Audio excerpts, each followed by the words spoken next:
Halo pemirsa, senang sekali saya Luna Aprilia Malik dapat menemani pemirsa semua di acara kesayangan kita Yotbiz di sini.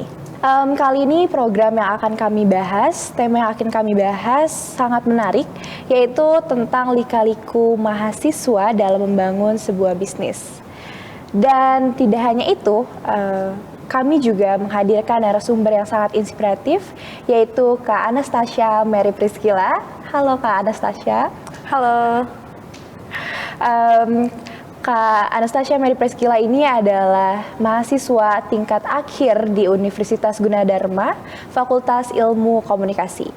Tapi sebelum kita ngobrol-ngobrol lebih lanjut lagi tentang sebuah bisnis yang Kak Mary bangun, kita akan menyaksikan salah satu cuplikan VT yang mungkin akan menginspirasi Anda tentang perjalanan Mary Bakery.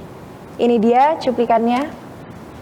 Halo semuanya, nama aku Mary Priscilla dan aku adalah pemilik Mary Bakery, sebuah usaha kecil yang aku mulai pada bulan Desember 2020 pada saat aku masih duduk di bangku sekolah. Awalnya, aku hanya berbekal passion dan juga rasa cinta terhadap dunia baking. Di 2 tahun pertama, aku belajar secara autodidak, mengandalkan internet, buku, dan tentu saja banyak percobaan juga di dapur. Mau tahu lebih lengkapnya? Yuk ikutin terus! Aku memulai dengan beberapa produk kue yang sederhana, seperti brownies, cookies, dan juga kue ulang tahun. Awalnya pesanan datang dari teman-teman dan juga keluarga. Namun, seiring berjalannya waktu, produk Mary Bakery mulai dikenal lebih luas. Seiring dengan perkembangan usaha, aku menyadari pentingnya mengasah keterampilan dan juga pengetahuan lebih dalam lagi. Oleh karena itu, di 2 tahun terakhir ini, aku mulai mengikuti short course dari kelas dasar hingga lebih lanjut, untuk memastikan bahwa produk-produk Mary Bakery tidak hanya enak, tetapi juga berkualitas tinggi. Mary Bakery kini telah berkembang menjadi lebih dari sekedar hobi. Yang dimulai pada tahun ini, 2024, mencoba untuk membuka workshop untuk publik, dan ini adalah bukti bahwa dengan kerja keras dan kemauan untuk terus belajar, kita bisa mewujudkan impian kita. Aku berharap Mary Bakery bisa menjadi inspirasi teman-teman yang ingin memulai bisnis. Terima kasih sudah mendukung Mary Bakery. Aku nggak sabar banget untuk berbagi lebih banyak kreasi dengan kalian semua. Jangan lupa untuk ikuti media sosial Mary Bakery dan tetap update dengan produk-produk terbaru Mary Bakery. Terima kasih dan sampai jumpa. Baik, setelah tadi kita menyaksikan VT singkat dari perjalanan bisnis Mary Bakery yang dibangun oleh Kak Mary, sekarang aku mau nanya-nanya nih lebih dalam lagi tentang bisnis yang sedang Kak Mary jalani. Oke nih Kak Mary, kita langsung tanya aja nih langsung sama Kak Mary-nya. Pertanyaan pertama yang ingin aku tanyain sama Kak Mary itu, apa sih yang memotivasi Kak Mary untuk membangun sebuah bisnis? Oke, sebenarnya awalnya yang memotivasi aku untuk menjalanin bisnis ini berangkat dari hobi aku. Sebelum dari hobi, awalnya tuh aku suka banget nontonin acara TV yang judul programnya adalah Bake with Anna Olsen, di mana si Anna Olsen ini di program TV-nya itu ngasih resep dan baking selama acara TV-nya gitu. Nah, pas aku tonton gitu, kok aku suka ya, aku tertarik sama set dari dapurnya dia yang estetik, dan juga pas ngeliat dia baking dan juga dia ngeluarin tepung dan bahan-bahan yang lainnya tuh aku ngerasa tertarik banget untuk ngikutin apa yang dia lakuin gitu. Dari situ aku mulai, wah kayaknya aku pengen deh someday punya pekerjaan tuh di bidang chef, tapi di bagian baking gitu. Nah, selain itu juga akhirnya mulai deh aku nyoba main masak-masakan, tapi main masak-masakannya tuh pakai tepung, pakai telur gitu. Dan kebetulan di dapur itu juga sering ada tepung gitu kan, jadi sering banget yang namanya main gitu, main masak-masakan. Dan gak sampai situ, lanjut lagi ke misalnya kalau misalnya ke supermarket, aku tuh pengen ikut tapi pengen ke section bagian bahan-bahan baking aja, di mana section bahan-bahan baking itu cuman ada kayak coklat, terus ada pewarna makanan, terus ada bahan-bahan lainnya yang bikin aku ngeliatnya tuh kayak duh satisfying banget ya, walaupun waktu itu mungkin aku belum tahu mau bikin apa dari bahan-bahan itu. Gitu sih awal mulanya aku punya motivasi bikin bisnis bakery ini gitu. Lalu gimana sih Kak Mary ini bisa menemukan ide usaha yang langsung kayak bakery gitu, menemukan ide untuk membangun usaha bisnis ini? Oke. Pas di awal aku lupa mention kalau sebenarnya aku tuh bangun bisnis ini dari SMA, dari Desember tahun 2020 waktu aku masih SMA, dan waktu itu teman-teman aku lagi fokus yang namanya ujian-ujian buat masuk PTN, dan kebetulan aku nggak ngejar PTN dan aku bingung kira-kira aku ngapain ya buat mengisi waktu luang gitu kan. Dan akhirnya terciptalah keinginan atau nekat buat membeli sebuah box gitu, dan totalnya cukup banyak, itu sekitar 50 pieces. Dan aku langsung beli bahan-bahan buat bikin brownies dan juga cookies. Waktu itu pertama kali menu yang dikeluarin sama Mary Bakery.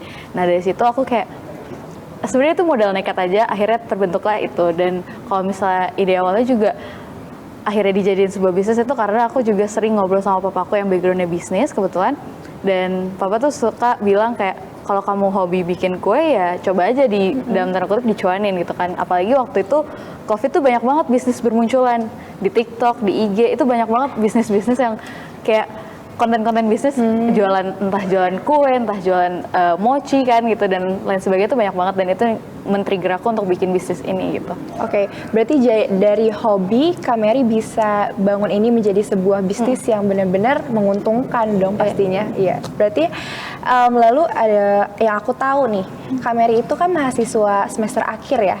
Jadi gimana sih cara Kak Mary dalam mengelola waktu untuk sibuknya kuliah dan juga membangun bisnis bakery ini? Oke. Kalau itu sebenarnya banyak yang nanyain dan juga kayak bertanya-tanya gimana sih caranya. Sebenarnya waktu awal aku bikin bisnis aku sendiri itu kan masih libur, jadi belum terlalu yang hektik gimana-gimana. Tapi dari awal aku udah tentuin kalau misalnya dari hari Jumat sampai Minggu itu pertama kali aku open PO, ya pada saat itu Jumat sampai Minggu itu aku bikin orderan. Sedangkan Senin sampai Jumat itu biasanya fokus kuliah. Kalau sekarang aku kuliah ya berarti fokus kuliah. Sedangkan waktu weekend itu biasanya keambil buat nyelesain pesanan-pesanan si PO ini gitu.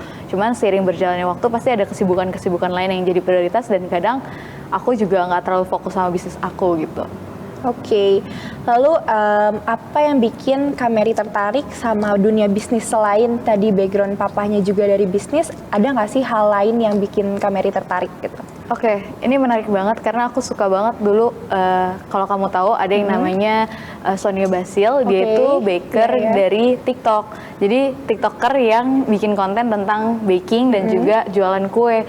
Nah dulu tuh dia sering banget nge-live tapi sambil dekor kue gitu, kue ulang tahun, kue custom dan lain sebagainya gitu. Nah dari situ aku tertarik juga, selain si Anna Alsen tadi yang aku mention di awal, cuman kan kalau Sonia Basil tuh dalam bentuk sekarang gitu, lebih ke anak muda dan Gen Z juga gitu.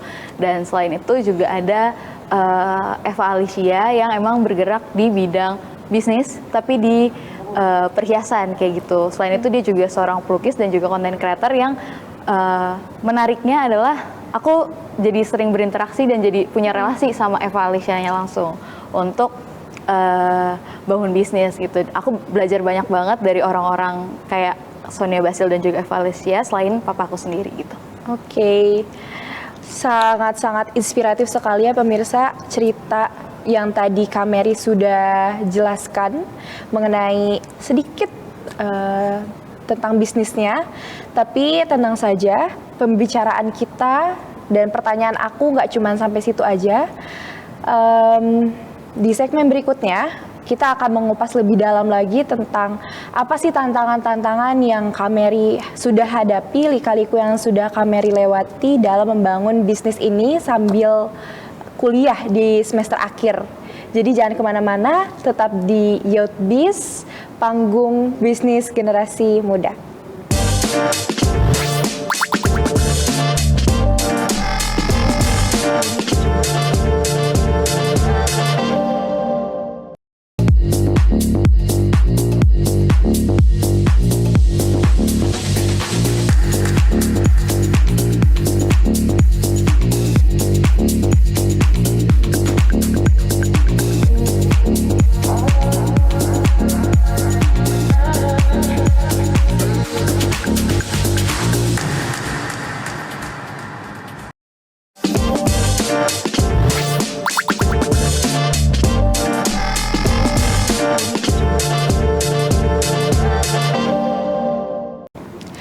Halo pemirsa, selamat datang kembali. Masih bersama saya Luna Aprilia Malik dan narasumber inspiratif kita, Kak Anastasia Mary Priscilla. Oke, Kak Anastasia, aku mau nanya lebih lanjut, lebih dalam tentang tantangan-tantangan, tentang hambatan-hambatan yang selama ini Kak Mary sudah rasakan gitu. Ada nggak sih kalau aku boleh tahu nih, lika-liku yang pernah Kak Mary hadapi ketika membangun sebuah bisnis dari mulai produksi sampai juga mempromosikannya? Oke, kalau dari lika-liku dalam membangun bisnis tuh ada banyak banget sebenarnya, mulai dari manajemen waktu, terus R&D menu baru, promosi, dan even yang paling concern aku sekarang ini adalah bangun tim gitu.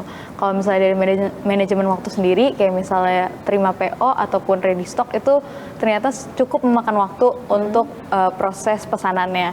Karena fun fact juga di Mary Bakery itu selalu bikin pesanan itu fresh gitu. Jadi misalnya di pesannya tanggal 14, berarti aku bisa bikin tuh di tanggal 14 paginya, baru bisa diantar siangnya kayak gitu. Itu lumayan sih kalau untuk manajemen waktu. Kalau untuk misalnya R&D menu, biasanya aku R&D tuh berdasarkan apa sih yang lagi tren, rasa apa sih yang lagi tren sekarang gitu. Misalnya kalau sekarang lagi tren tuh rasa pistachio yang coklat Dubai itu kan.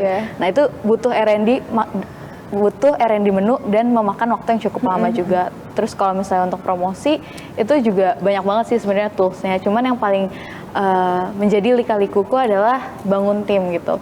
Dimana bangun tim ini ternyata cukup susah dan cukup sulit mencari orangnya gitu ya.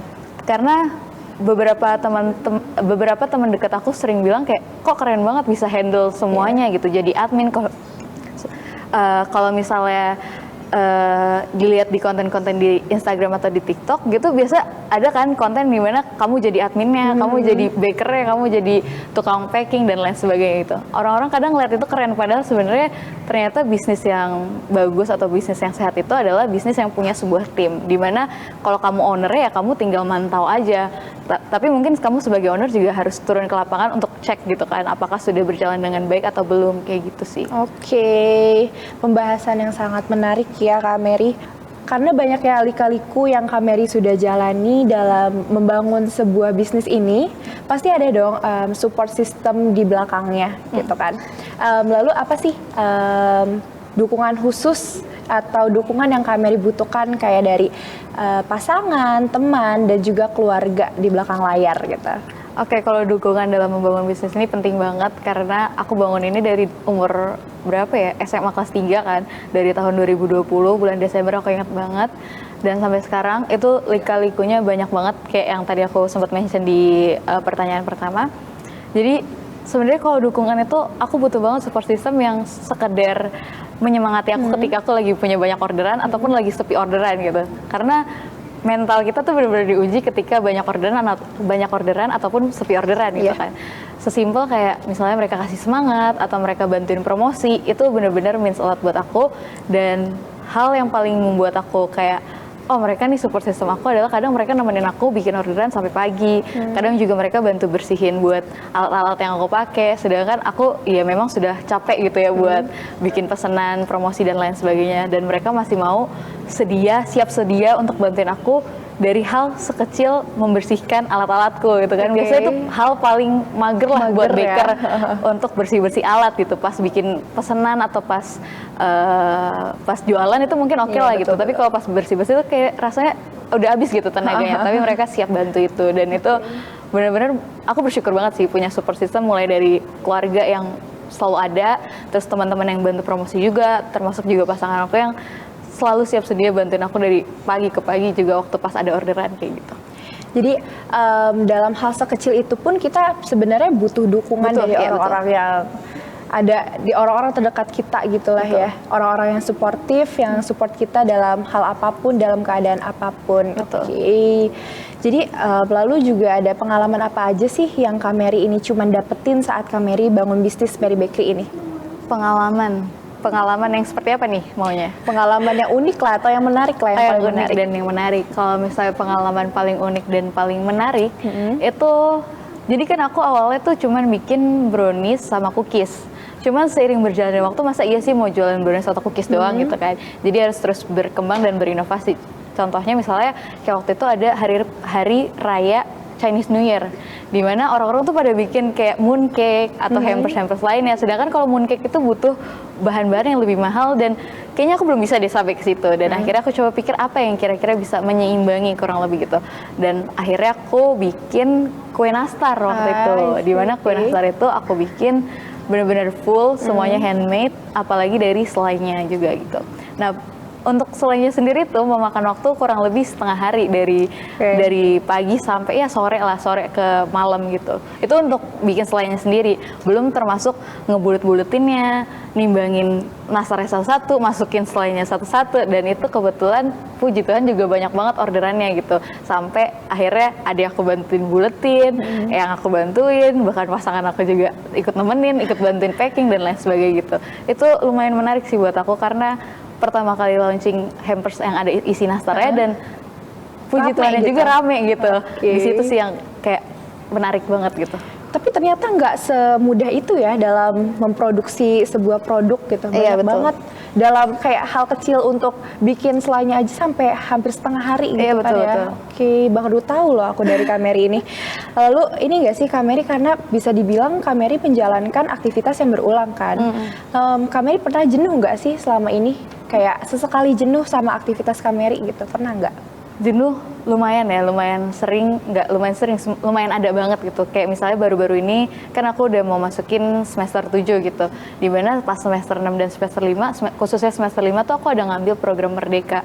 Dan di semester 6 itu ada magang, ada PI dan lain sebagainya gitu. Itu lumayan menyita waktu aku untuk nggak fokus di bidang bisnis gitu. Akhirnya di situ aku mulai kayak lebih ke ngerasa bersalah dan jenuh juga akhirnya karena kok bisnis aku stuck di sini. Kadang suka nyalahin diri sendiri, kok nggak berkembang, kok nggak difokusin, nggak terlalu merhatiin bisnis gitu. Dan orang-orang juga mau nanya kapan buka orderan dan lain sebagainya. Padahal aku juga lagi pusing nih sama kuliah gitu kan. Nah tapi di situ aku nggak mau terlalu nyalahin diri aku sendiri, dan itu pentingnya support system tadi, dimana mereka juga dukung aku dan bilang kayak it's okay kok buat ngambil break sebentar gitu, it's okay buat nggak prioritasin bisnis kamu dulu, toh juga kan kamu lagi kuliah gitu kan, nggak yang full time untuk jadi bisnis. Kadang aku juga suka ngebandingin diri aku sama orang lain gitu, kok dia bisa ya bisnisnya langsung blow up atau langsung booming, rame dan lain sebagainya. Ternyata pas dicari tahu ya mereka ngambil waktu mereka sepenuhnya buat bisnis mereka, nggak kuliah, nggak kerja gitu. Sedangkan aku ini kan ada kuliah, ada magang, ada PI gitu dan lain sebagainya. Itu sih yang salah satu pengalaman yang bisa aku bilang lumayan jenuh gitu pas aku ngejalanin bisnis ini. Tapi dari kejenuhan ini benar-benar fungsinya support system itu kerasa banget ya. Betul. Karena kalau bisnis itu kadang kita di bawah, kadang di atas, kadang rame, kadang sepi. Dan kalau misalkan kita punya support system yang support team lah di belakang backingan yang mendukung kita terus, kayak menyemangati dan lain-lain, itu benar-benar ngebooster banget. Betul. Gitu kan. Oke. Itu dia tadi pembahasan yang sangat menarik ya pemirsa. Banyak sekali pelajaran yang Kak Mary berikan untuk kita dalam membangun bisnisnya di Mary Bakery. Jadi tetap bersama kami di Youth Biz, panggung bisnis generasi muda.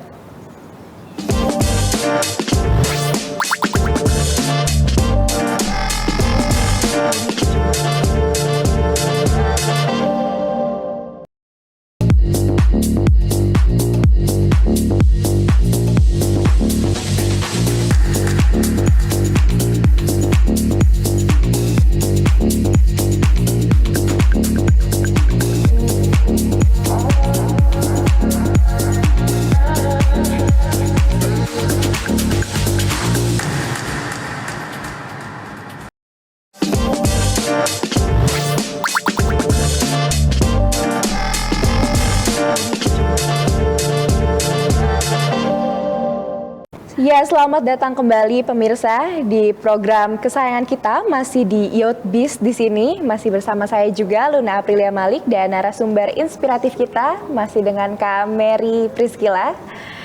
Kita masih semangat banget nih untuk membahas banyak hal tentang lika-liku mahasiswa dalam membangun sebuah bisnis, khususnya Kak Mary dalam membangun bisnisnya di Mary Bakery. Iya nih Kak, aku mau tanya tentang tips and trick gitu. Setiap pembisnis pasti punya cara khusus dong dalam membangun bisnisnya. Jadi kalau misalkan dari Kak Mary sendiri ada nggak sih tips and tricks dalam membangun bisnis Mary Bakery ini? Oke, kalau tips and trick, aku belajar dari pengalaman aku dan juga dari kelas-kelas yang aku ikutin. Biasanya tuh yang paling penting adalah kuncinya konsisten dalam membangun bisnis ataupun melakukan segala sesuatu. Jadi konsisten itu sangat perlu, dan konsisten ini juga lah yang menjadi kendala aku juga gitu, masih belajar banyak juga gitu. Tapi selain itu juga dibutuhkan yang namanya goals, dimana di bisnis kamu itu kamu perlu netapin goals kamu ke depan tuh mau apa, mau mencapai apa gitu. Misalnya kalau aku pribadi itu dari yang awalnya bisnis online, someday aku pengen banget punya namanya toko gitu, toko bakery-nya langsung, entah kafe, entah toko kue yang emang bener-bener cuman kue, dan mungkin entah itu dimanapun lah tempatnya, entah di ruko, entah di hotel gitu. Sun lah ya. Iya, sun. Itu pengen banget yang namanya punya toko langsung gitu. Dan selain itu mungkin kamu juga bisa terapin goals kayak misalnya dari bisnis kamu tuh kamu pengen beli apa gitu. Misalnya bisa bayar uang kuliah, bisa pergi jalan-jalan ke luar kota atau luar negeri. Itu pasti bakal nge-boosting diri kamu buat kayak tujuan awal gue bikin bisnis tuh apa sebenarnya gitu. Kalau gue pengen achieve something ya gue harus terusin. Kalau kita diem aja, kita bakal stuck di situ dan nggak akan mencapai goals itu gitu sih. Oke. Dari goals ini juga bisa memotivasi kita untuk terus berjalan gitu ya, kayak kalau misalkan kita kadang ngerasa jenuh atau apapun itulah dalam menjalankan sesuatu aktivitas yang berulang, kalau misalkan kita ingat lagi sama apa sih yang memotivasi gue awalnya, itu pasti bisa bikin kita semangat lagi buat jalan lagi, Betul. mulai lagi gitu kan.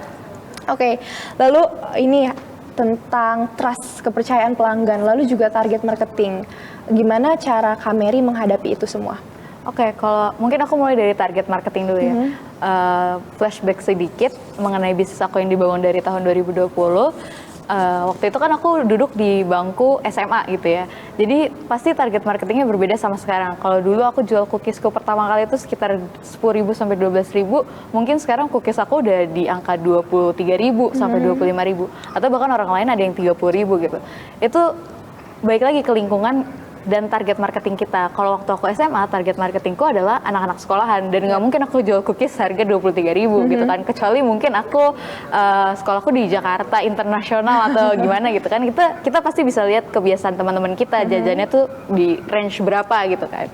Nah, tapi kalau sekarang udah mulai berubah target marketingnya, karena target marketingnya udah ke anak-anak kuliah, udah ke orang kerja, perkantoran, dan juga bahkan ada yang pensiun tapi tetap mau bagiin hampers gitu waktu hari raya gitu sih kalau untuk target marketing.